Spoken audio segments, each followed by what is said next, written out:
उत्तर प्रदेश की सबसे चर्चित विधानसभा सीटों में से एक मऊ सदर, जहां पर कभी माफिया मुख्तार अंसारी का सिक्का चलता था, आज वहां की राजनीति फिर से गर्म हो गई। माफिया मुख्तार अंसारी के बेटे अब्बास अंसारी को कोर्ट ने 2 साल की सजा सुनाई, जिसके बाद विधानसभा सचिवालय ने उनकी विधानसभा सदस्यता रद्द कर दी। जिसके बाद अब मऊ सदर की सीट पर फिर से उपचुनाव होने वाला है। ऐसे में यह सवाल उठता है कि क्या मऊ में अंसारी परिवार की पकड़ ढीली हो जाएगी? क्या बीजेपी माफिया मुक्त मऊ की रणनीति बनाने में सफल हो जाएगी? हेट स्पीच मामले में दोषी ठहराए गए अब्बास अंसारी की विधानसभा सदस्यता रद्द होने के साथ ही मऊ सदर सीट खाली हो चुकी है। अब यहाँ उपचुनाव तय है और इसी के साथ शुरू हो गई है सुभाषपा और भाजपा के बीच सियासी खींचतान।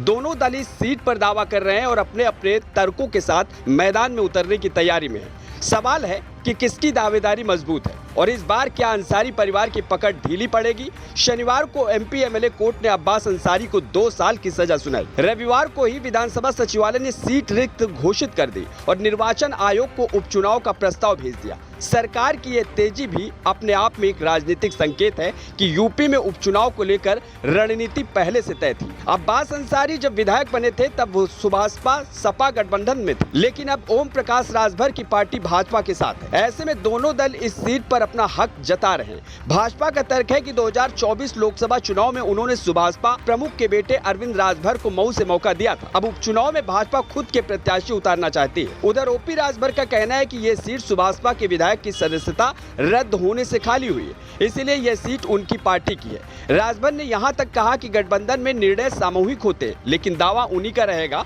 मऊ और गाजीपुर सुभाषपा के गढ़ माने जाते हैं, लेकिन 2024 लोकसभा में अरविंद राजभर को बड़ी हार झेलनी पड़ी। सपा के राजीव राय ने उन्हें 1,62,000 वोटों से हराया। इससे ये भी संकेत हो गया कि राजभर समाज में ओपी राजभर की पकड़ कमजोर हो रही है। 2022 विधानसभा चुनाव में भी भाजपा के अशोक सिंह ने अंसारी परिवार को कड़ी टक्कर दी थी। अब्बास ने उन्हें 38,116 वोटों से हराया था। अशोक सिंह को 86,576 वोट मिले थे। वहीं बसपा के भीम राजभर ने भी 44,000 से अधिक वोट हासिल किए थे। घोसी उपचुनाव में भाजपा के समर्थन के बावजूद दारा सिंह चौहान को शिकस्त का सामना करना पड़ा था और अब इसका असर मऊ पर भी दिख सकता है। मऊ सदर सीट पर अंसारी परिवार की पकड़ दशकों से रही है।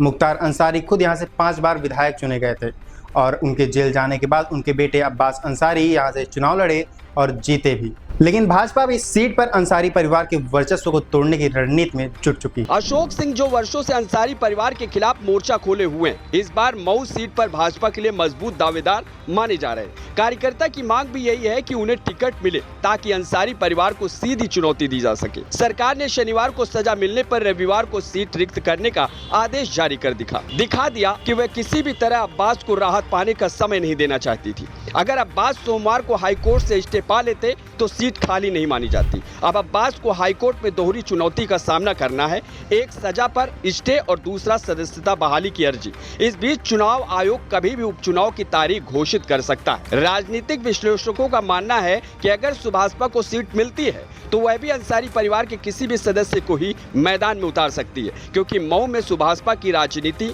काफी हद तक अंसारी परिवार के समर्थन पर ही टिकी रही है। आपको बता दें कि गाजीपुर से सांसद रहे अफजाल अंसारी को भी कोर्ट ने 2023 में ऐसी सजा सुनाई थी। गैंगस्टर एक्ट में उन्हें 4 साल की सजा सुनाई गई, जिसके चलते उनकी संसद सदस्यता रद्द कर दी गई थी, जिसके बाद सुप्रीम कोर्ट पहुंचकर अफजाल अंसारी ने इस पर स्टे ले लिया था। अब देखना यह है कि क्या अब्बास को भी वैसे ही राहत मिलती है, और अगर कोर्ट से राहत नहीं मिली तो मऊ सीट पर उपचुनाव तय है और इस उपचुनाव में लड़ने के लिए सुभाषपा और बीजेपी दोनों जोर लगा रही है। ऐसे में किसका दावा भारी होगा, यह आने वाला वक्त बताएगा।